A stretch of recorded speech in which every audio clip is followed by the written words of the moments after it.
सबसे ज्यादा अगर संगठन में कोई चीज सीखना है तो भारतीय जनता पार्टी मंडल अध्यक्ष अगर कुछ बन एडवाइजर के रूप में महिलाओं के लिए निस्वार्थ रूप से खड़ी रहती है, ऐसी है शीला सोनी। आप कभी भी उनके पास जा सकते हैं, उनसे सलाह ले सकते हैं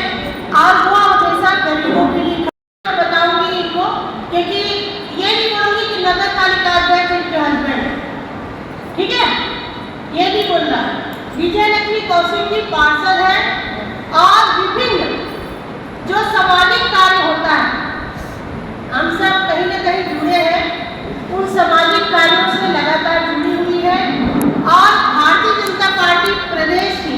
महिला मोर्चा की कार्य समिति पहले रह चुकी है और ऐसी अपने भान प्रताप हुई है रंधावा जी,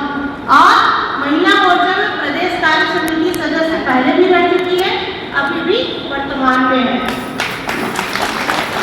हमारे बीच उपस्थित है टिकेश्वरी सिन्हा जी। टिकेश्वरी सिन्हा जी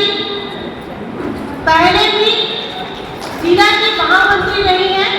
अभी वर्तमान में हमारी महिला मोर्चा की प्रदेश कार्य समिति सदस्य है और साथ